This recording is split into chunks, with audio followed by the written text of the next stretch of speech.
Hello friends, எல்லாருக்கும் வணக்கம். இன்னைக்கு சோசியல் மீடியால அதிகமான பேர் பேசக்கூடிய படத்தோட பேர் அப்படின்னா அது 29 படம் தான். அந்த அளவுக்கு அந்த படத்தோட கதை, அந்த படத்தோட ரைட்டிங், அந்த படத்துல நடிச்ச ஆக்டர்ஸ் இவங்க எல்லாருமே சூப்பரா பண்ணி கொடுத்துருக்காங்க அந்த படத்தை. இந்த படத்தில் ரத்னகுமாருக்கு இயக்குனர் அப்படிங்கிற கிரெடிட்ஸ் வேணா கொடுத்துருக்கலாம். ஆனால் ரத்னகுமார் கவிஞர் அப்படின்றதுல எந்த விதமான சந்தேகமுமே வேண்டாம் அப்படின்னு நினைக்கிறேன்.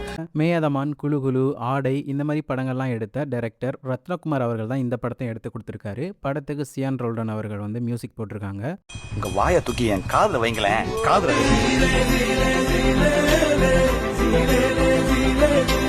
படம் உண்மையிலேயே ஒரு நல்ல ஃபீல் குட் மூவியா இருந்துச்சு. மனசுக்கு ஒரு மன நிறைவா இருந்துச்சு இந்த படத்தை பார்த்து முடிக்கும்போது. என்ன ஒரு கொரோனா டெலிட்டட் சீனை அந்த படத்துல ஆட் பண்ணி ஒரு 10 நிமிஷம் எக்ஸ்ட்ரா கொடுத்துருந்தாங்கன்னா இன்னும் சூப்பரா இருந்திருக்கும். பாவம் பண்ணிட்டடா, பாவம் பாவம் பாவம் பண்ணிட்ட பாவி பயலே.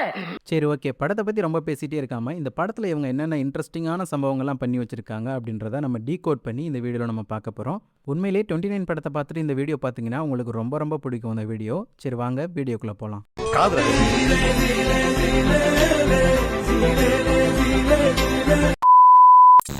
ஃபர்ஸ்ட் வந்து இந்த படத்தோட நேம் 29 அப்படின்னு போட்டு மேலே வந்து ஒரு ஸ்டார் இருக்க மாதிரி காமிச்சிருப்பாங்க. அதுக்கான உண்மையான மீனிங் என்ன அப்படின்னு பார்த்தீங்கன்னா, கிரிக்கெட்டில் 2 பேட்ஸ்மேன் விளையாண்டுட்டு இருக்கும்போது ஸ்ட்ரைக்கில் எந்த பேட்ஸ்மேன் நிற்கிறாரோ அந்த பேட்ஸ்மேனோட நேமுக்கு பக்கத்தில் ஸ்டார் சிம்பிள் போட்டிருப்பாங்க அந்த லைட் டெலிகாஸ்ட் பண்ணும்போது ஸ்கோர் போர்டில். அதே மாதிரி பிளேயர் வந்து அவுட் ஆகாமல் நாட் அவுட்டில் வெளியே போகிறாருன்னா அந்த பிளேயரோட நேமுக்கு பக்கத்துலையுமே ஸ்டார் சிம்பிள் போட்டிருப்பாங்க. இதை மீன் பண்ணுற விதமாக தான் 29 வயசில் இருக்க ஒரு பையனோட வாழ்க்கையை பற்றி குறிக்கிறதுனால அந்த பையன் 29 30க்கு போயிட்டு அவுட் ஆகிற மாதிரி. ஸோ அவர் 29 தான் இருந்துட்டு இருக்காரு. ஸோ கரண்ட்ல அவரோட லைஃப்ல என்ன நடந்துட்டு இருக்கு அப்படின்றத காமிக்கிறதுக்காக தான் 29 அப்படின்ற நம்பருக்கு மேலே அந்த ஒரு ஸ்டார் சிம்பிள் வச்சிருக்காங்க அப்படின்றத படத்தோட டைரக்டர் ஒரு இன்டர்வியூல சொல்லியிருக்காரு. தென் அடுத்து பார்த்தீங்கன்னா படத்தோட ஸ்டார்டிங்லேயே அந்த டைட்டில் கார்ட்ஸ்லாம் போட்டுட்டு இருக்கும்போது in time before the arrival of Tinder, Bumble and OYO, அதாவது டிண்டர், பம்பல், ஓயோ இதெல்லாம் வர்றதுக்கு முன்னாடி 2 லவ்வர்ஸ் எப்படி லவ் பண்ணிக்கிட்டாங்க, காதல் எந்த மாதிரி இருந்துச்சு அப்படின்றத இந்த படம் பேச போகுது அப்படின்றத அதில் சொல்லியிருப்பாங்க. ஆக்சுவலாக டிண்டர், பம்பல், ஓயோ அப்படின்னா டிண்டர், பம்பல் அப்படின்றது வந்து டேட்டிங் ஆப்ஸ். அந்த ஆப்ஸ் மூலமாக பக்கத்தில் இருக்கவங்களை வந்து க்ளோஸில் ஃப்ரெண்ட் சர்க்கிளை வந்து கனெக்ட் பண்ணிக்கிட்டு டேட் பண்ணலாம். அந்த மாதிரி ஆப்ஷன்ஸ் இருந்துச்சு அந்த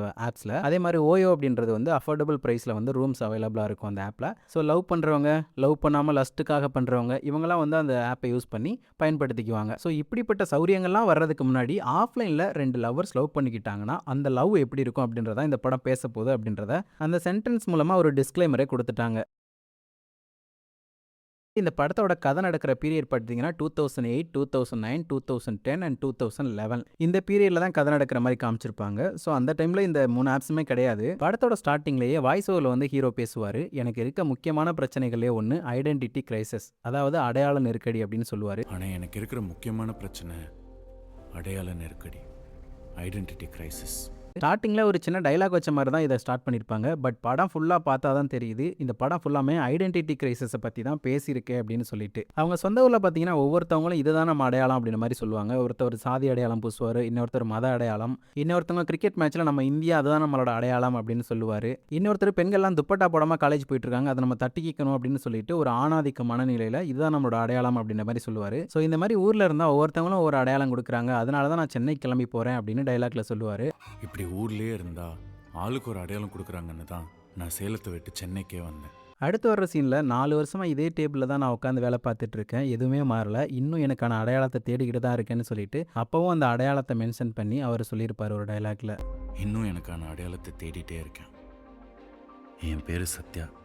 அடுத்து இவங்க 2 பேரும் லவ் ப்ரப்போஸ் பண்ணதுக்கு அப்புறமா ஒருத்தவர் பீச்சில் நடந்து வந்து யாரு பாஸ் உங்க ஆளா அப்படின்னு கேட்பாரு. கேட்ட உடனே இவர் மைண்ட் வாய்ஸ்லேருந்து ஒரு டைலாக் வரும், அழகான பொண்ணுக்கு ஆளு அப்படின்றதான் இப்போ என்னோட அடையாளம் அப்படின்னு சொல்லுவார். அழகான பொண்ணுக்கு ஆளுங்கிறது தான் இப்போதைக்கு என் அடையாளம். அவ்வளோதான். இந்த சீனுக்கு அப்புறமா அந்த பொண்ணு தான் நம்மளோட அடையாளம் முடிவு பண்ணதுக்கு அப்புறம் அந்த பொண்ணு தான் நம்மளோட அச்சீவ்மெண்ட், அந்த பொண்ணு தான் நம்மளோட லைஃப்ல நம்ம சாதிச்ச மாதிரி ஒரு விஷயம் அப்படின்னு சொல்லிட்டு அந்த பொண்ணை சுற்றியே நடந்துட்டு இருக்கும். இதனால தான் அவங்களுக்குள்ள பெரிய சண்டை வந்து பிரிகிற நிலைமைக்கும் போவாங்க. அதுக்கப்புறம் படத்தில் பல சம்பவங்கள் நடந்து கடைசி அவர் ஏரி வந்து சீரமைச்சு அந்த ஏரியோட ஓப்பனிங் அப்போ அவர் வருவார். அவரை வெல்கம் பண்ணுவாங்க ஊர் பொதுமக்கள்லாம். அப்போதைக்கு அவரோட மைண்ட் வாய்ஸ்லேருந்து ஒரு டைலாக் வரும். நம்ம யாருங்கிற கேள்விக்கு நம்ம பேரோ, ஊரோ, நாடோ, மொழியோ, ஜாதியோ, மதமோ, நிறமோ பதில் கிடையாது. நம்ம யாருன்ற கேள்விக்கான தேடல் தான் நம்ம வாழ்க்கைன்னு நினைக்கிறேன். இந்த டைலாக்ல தான் இந்த ஐடென்டிட்டி கிரைசிஸ், அடையாள நெருக்கடிக்கான ஒரு முடிவை சொல்லியிருப்பாங்க.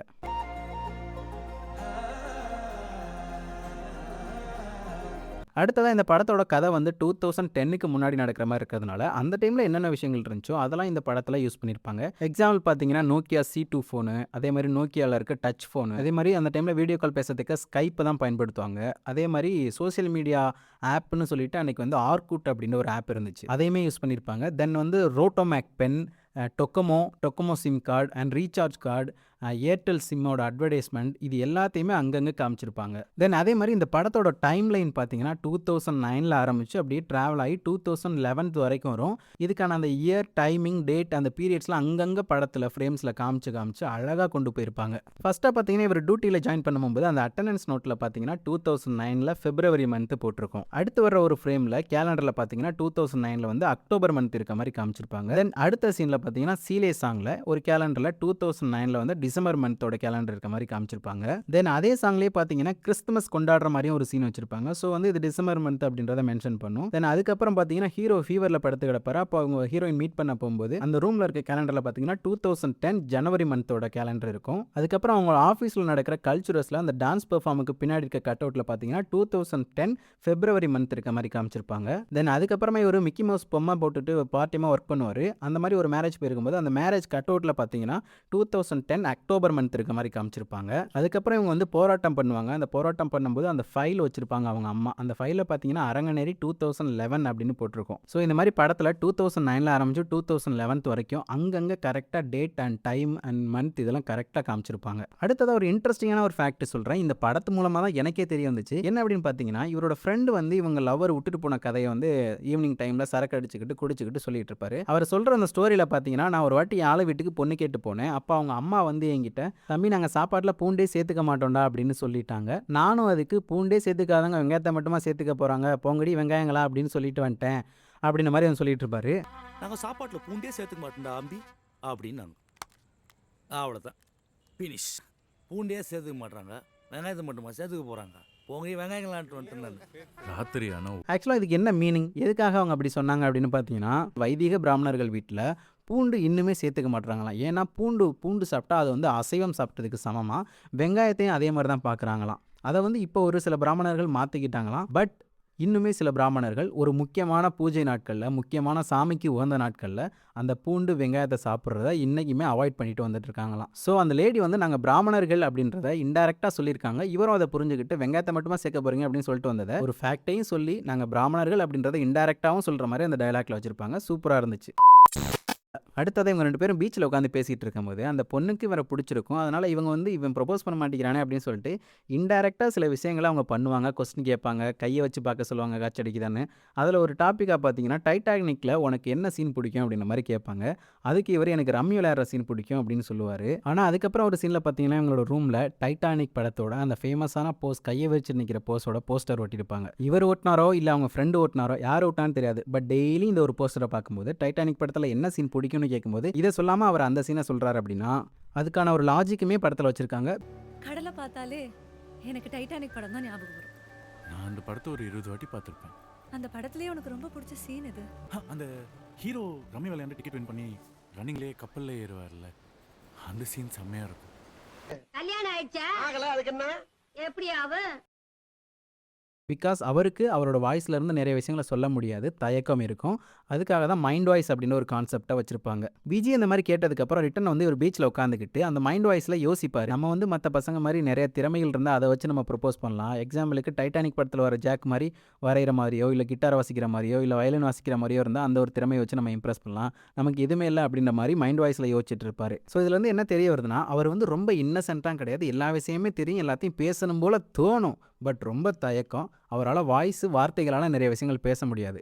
அதுக்காக தான் மைண்ட் வாய்ஸ் அப்படின்ற ஒரு கான்செப்டை வச்சு அதுக்கேற்ற மாதிரியே இந்த சீனெல்லாம் கொண்டு போயிருப்பாங்க. டைட்டானிக் ஜாக்கு மாதிரி கையில் ஒரு கலை இருந்துச்சுன்னா பொண்ணுங்களை திரும்பி பார்க்க வைக்கலாம். சொல்லப்போனால் நான் பேசுகிறத விட என் மைண்ட் வாய்ஸ் தான் கொஞ்சம் சுவாரஸ்யமாக இருக்கும். அந்த மைண்ட் வாய்ஸுக்குமே இன்னொரு பேர் சீலே அப்படின்னு சொல்லியிருப்பாங்க. ஆக்சுவலாக சீலே அப்படின்னா என்ன வேர்ட் மீனிங் அப்படின்னு அந்த மியூசிக் டைரக்டர் கேட்டப்போ சீலே அப்படின்றது வந்து ரிதம் படத்தில் வர்ற காற்றே என் வாசல் வந்தாய் அந்த ஒரு சாங்கில் வர்ற சீலே அப்படின்ற ஒரு வார்த்தையை யூஸ் பண்ணியிருப்பாங்க. அந்த வார்த்தை எனக்கு ரொம்ப பிடிச்சி போச்சு, அதனால நான் யூஸ் பண்ணிக்கிட்டேன் அப்படின்ற மாதிரி சொல்லியிருப்பாரு.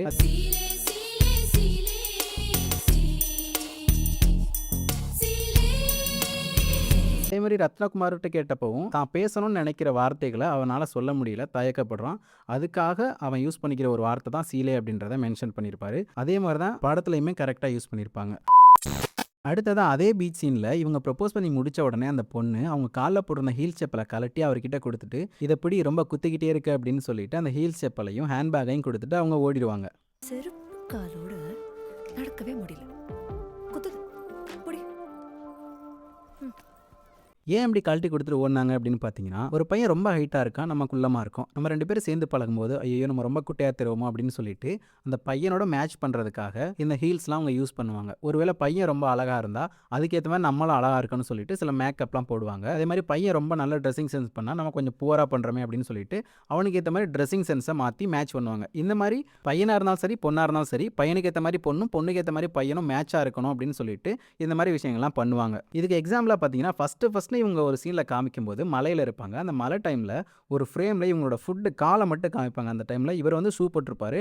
அவருக்கு பின்னாடி இவங்களோட ஹீல்ஸ் செப்பலை ஒரு ஃப்ரேம் வச்சு காமிச்சிருப்பாங்க. ஸோ இதில் என்ன சொல்ல வர்றாங்க அப்படின்னா, இவர் வந்து ரொம்ப ஹைட்டாக இருக்காரு, இவருக்கு மேட்ச் பண்ணுறதுக்காக அவங்க ஹீல்ஸ் செப்பல் யூஸ் பண்ணுறாங்க அப்படின்றத அந்த ஒரு ஃப்ரேமில் கரெக்டாக சொல்லியிருப்பாங்க. தென் அதுக்கப்புறம் இவங்க ஹீல்ஸை கழட்டி கொடுக்கும்போது இதுக்கப்புறம் அவன் நம்மளாயிட்டான், இதுக்கப்புறம் அவங்ககிட்ட நம்ம எப்படி இருந்தாலும் பிரச்சனை இல்லை, இதுக்கப்புறம் அவனுக்கு ஏற்ற மாதிரி நம்ம மேட்ச் பண்ணி ஈக்குவலாக தெரிய வேண்டிய அவசியம் கிடையாது அப்படின்னு சொல்லிட்டு தான் தன்னோட இஷ்டம் போல் அவங்க கூட இருக்கலாம் அப்படின்னு சொல்லிட்டு இந்த செப்பல் குத்திக்கிட்டே இருக்கு இதை புடி அப்படின்னு சொல்லிட்டு கழட்டி கொடுத்துட்டு போவாங்க. இது வந்து ஒரு பாயிண்ட் ஆஃப் வியூ. தென் இன்னொரு பாயிண்ட் ஆஃப் வியூ என்னன்னா, இவங்க ஹீல்ஸை கழட்டி கொடுத்துட்டு போனதுக்கப்புறம் இவர் நின்றுட்டு இருப்பாரு. அப்போ பக்கத்தில் ஒரு ஹஸ்பண்ட் அண்ட் ஒய்ஃப் ஒரு குழந்தை 3 பேர் வருவாங்க. அதில் அவங்க ஹஸ்பண்ட் பார்த்தீங்கன்னா கையில் செப்பலை வச்சுக்கிட்டு ஹேண்ட்பேக்கை மாட்டிக்கிட்டு வருவார். அவங்க ஒய்ஃப் வந்து பின்னாடி வந்து ஐஸ்கிரீம் சாப்பிட்டுட்டு வருவாங்க. அவர் பார்த்தோன்னே கேட்பாரு, யார் பாஸ் உங்கள் ஆளா, என்ஜாய் என்ஜாய் அப்படின்ட்டு போவார். ஒரு பையன் ஒரு பொண்ணு கூட லவ் பண்ணுறேன்னு சொல்லி கம்மிட் ஆனாலோ இல்லை கல்யாணம் பண்ணி குழந்தை பெற்று முடிச்ச ஹஸ்பண்ட் அண்ட் ஒய்ஃபாக இருந்தாலுமே பொண்டாட்டியோட செருப்பையும் காதலியோட செருப்பையும் பொண்டாட்டியோட ஹேண்ட்பேக்கையும் காதலியோட ஹேண்ட்பேக்கையும் தூக்கி தான் ஆகணும் அப்படின்றத மென்ஷன் பண்ணுறதுக்காக வச்சுருப்பாங்களோ அப்படின்றது எனக்கு தோணுது. பட் இது வந்து பாயிண்ட் ஆஃப் வியூ தான். உண்மை என்ன அப்படின்றது ரத்னகுமார் அவர்களுக்கு தான் தெரியும்.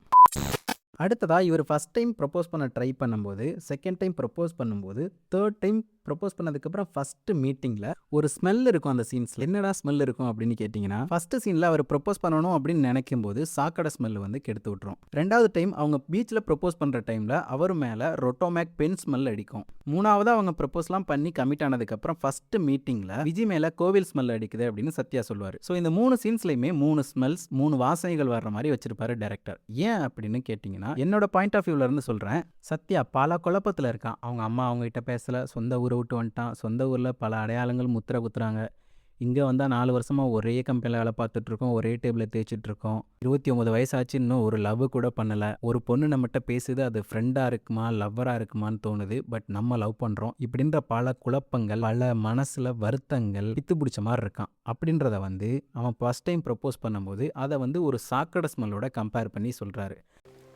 அப்படி கொடக்குள்ள காதலை சொல்ல நினைச்ச நேரம் பாதாள சாக்கடை பொங்கம் பண்ணிருச்சு. 2வது அவங்க பீச்சில் மீட் பண்ணி ப்ரப்போஸ் பண்ணிக்கிட்ட சீனில் பார்த்தீங்கன்னா, அவர் போகும்போதே ஒரு ரொட்டோமேக் பெண்ணை வாங்கி தன்னோட உடம்புல கிறுக்கிட்டு அவர் மனசில் உள்ள குழப்பங்கள் அழுக்குகள் எல்லாத்தையுமே நீக்கி சுத்தம் பண்ணிக்கிட்டு ஒரு ப்ளசண்ட்டான ஸ்மெல்லை உருவாக்கிக்கிட்டு போகிறாரு. விஜயுமே பார்த்துட்டு என்ன உன் மேலே புது ஸ்மெல் அடிக்குது, நல்லா இருக்குது அப்படின்னு சொல்லுவாங்க. என்ன உன் மேல புதுசா ஒரு நல்ல வாசனை வருது? என்ன பர்ஃப்யூம் யூஸ் பண்ற? ரோட்டோமேக். ஆக்சுவலாக அப்படி போகிறதுக்கு முன்னாடி அவர் என்ன ஒரு ஸ்மெல்லு என்ன ஒரு சென்ட் வேறு என்ன ஸ்மெல்லை வேணாலும் யூஸ் பண்ணியிருக்கலாம். பட் ஒரு பேனாவில் இருந்து ஒரு வர ஸ்மெல்லை கீர்க்கிட்டு கொண்டு போகணும்னு அவசியம் கிடையாது. கரெக்டான லாஜிக் வச்சுருக்காரு இப்போ நான் சொன்ன எக்ஸ்ப்ளனேஷனுக்கு. ஒரு நிமிஷம்.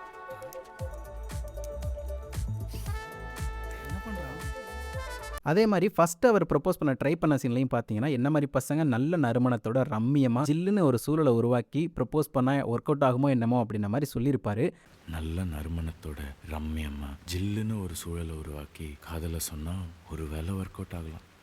பட் அதே ஃபீலில் தான் பீச்சில் ப்ரப்போஸ் நடக்கும். நல்ல நறுமணத்தோட அந்த ரோட்டோமேக் பென் ஸ்மெல் சில்லுன்னு சுழலை உருவாக்கி, அதாவது பீச் காற்று சில்லுன்னு ஈவினிங் டைமில் அடிக்கும். ஸோ பல குழப்பங்கள்ல இருந்து அந்த குழப்பங்கள் தெளிவாகி என்ன ரிலேஷன்ஷிப்னு தெரியாமல் இருந்து இப்போ காதலி அப்படின்னு முடிவாகிடுச்சு. அடுத்து இவங்களோட ஃபஸ்ட்டு மீட்டப் 3வது சீனில் விஜய் தலைக்கெல்லாம் குளிச்சுட்டு கோவிலுக்கு போயிட்டு தின்னூர்லாம் வச்சுட்டு போவாங்க. அதை பார்த்த உடனே அவன் காலையிலே கோவிலுக்கு போயிட்டு வந்திருப்பா போல, கோவில் ஸ்மெல் அடிக்குது அப்படின்னு சொல்லுவான், அதாவது திருநீர் ஸ்மெல்லு. ஸோ இவங்க 2 பேரும் சேர்ந்ததுக்கப்புறம் சத்யாவுக்கு ஒரு டிவைன் ஃபீல் கிடைக்கிது விஜய் கிட்ட இருந்து. அவனோட குழப்பங்கள்லாம் நீங்கிருச்சு, அவனுக்கு ஒரு தெளிவு கிடைச்சிருச்சு அப்படின்றத இந்த ஸ்மெல்லே சொல்லியிருக்காரு. எப்படி சொல்கிறேன்னா, ப்ரப்போஸ் பண்ணிட்டு அவள் போனதுக்கப்புறம் இப்போதைக்கு அழகான பொண்ணோட ஆள் தான் என்னோட அடையாளம் அப்படின்னு அடையாளம் வந்து அவன் ஃபிக்ஸ் பண்ணிக்குவான். ஸோ அந்த குழப்பங்கள் நீங்கிரும். அழகான பொண்ணுக்கு ஆளுங்கிறது தான் இப்போதைக்கு என் அடையாளம்.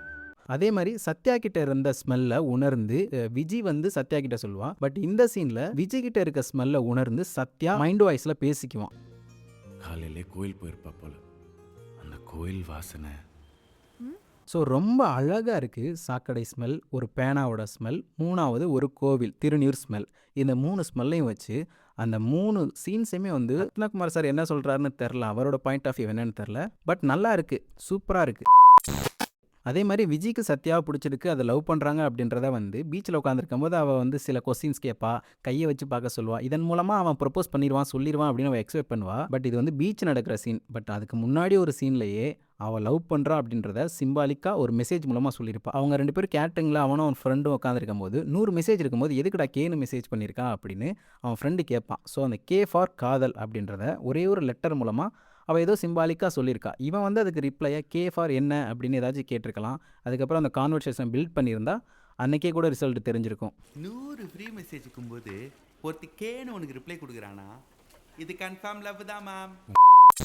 ஒரு இன்ட்ரெஸ்டிங்கான மேட்டர் ஒன்று சொல்கிறேன். இந்த பூ வாங்கி கொடுத்ததுக்கு அப்புறம் இதுக்கப்புறம் அவங்க 2 பேரும் மீட் பண்ணுற, அதாவது நல்லா அன்பாக பேசிக்கிற மாதிரி மீட் பண்ணிக்கிற எல்லா சீன்ஸ்லையுமே ஒரு ஃப்ளவர் இருக்கும். ஏதாச்சும் ஒரு ஃப்ரேமில் ஏதாவது ஒரு ஃப்ளவர் இருக்க மாதிரி வச்சுருப்பாங்க. ஒன்றுனா சொல்கிறேன் பாருங்கள். அவங்களோட ஃபஸ்ட்டு மீட்டப்பில் விஜயே பூ வச்சுட்டு போயிருப்பாங்க. தென் அவங்க வந்து பஸ்ஸில் ட்ராவல் பண்ணுவாங்க. அப்போ பின்னாடி பார்த்தீங்கன்னா ஒரு அக்கா கூடையில் பூவெல்லாம் வச்சுட்டு இருப்பாங்க. தென் அதுக்கப்புறமா விஜயோட ஃப்ரெண்ட்ஸ்லாம் மீட் பண்ண வைக்கிறதுக்காக அந்த பார்க்கில் வெயிட் பண்ணிட்டு இருக்கும்போது அவங்க அம்மா முடியாமல் போயிட்டாங்கன்னு ஃபோன் வரும். அந்த டைமில் பார்த்தீங்கன்னா பேக்கில் ஒரு எல்லோ கலர் ஒரு செடியில் பூ இருக்க மாதிரி காமிச்சிருப்பாங்க. அதுக்கப்புறம் அவர் கிளம்பி பஸ் ஸ்டாண்ட் போகும்போது பஸ் ஸ்டாண்டில் இவங்க உட்காந்துருப்பாங்க. அப்போ அவங்க 2 பேரும் மீட் பண்ணி பேசிக்கும் போது நடுவில் போற வர்ற அந்த ஜூனியர் ஆர்டிஸ்ட்லாம் வந்து ஒருத்தவங்க பூ வச்சிருப்பாங்க தலையில். தென் அதுக்கப்புறம் சத்யாவுக்கு வந்து ஃபீவராக இருக்கும். விஜய் வந்து பார்க்க வருவாங்க அவங்க ரூமுக்கு. அந்த டைமில் பார்த்தீங்கன்னா அந்த ரூமில் இருக்க சாமி ஃபோட்டோட்ட பூ இருக்கும். அதுக்கு அடுத்து பார்த்தீங்கன்னா கல்ச்சுரல்ஸ் அவங்க ஆஃபீஸில் நடக்கும். அந்த டைமில் இவங்க வந்து வேலையை விட போகிறேன் அப்படின்னு சொல்லுவாங்க. அந்த சீனில் பார்த்தீங்கன்னா அந்த ரூமுக்கு வெளியில் பூவால் அலங்காரம் பண்ணி ஒரு கோலம் போட்டிருப்பாங்க. அடுத்ததாக இவங்க 2 பேரும் சேர்ந்து அவங்க ஹிந்தி டீச்சரை பார்க்கும்போது அங்கே பரதநாட்டியம் கிளாஸ் நடந்துட்டு இருக்கும். அந்த டைமில் அங்கே பார்த்தீங்கன்னா ஏகப்பட்ட ஃப்ளவர்ஸை பார்க்க முடியும்.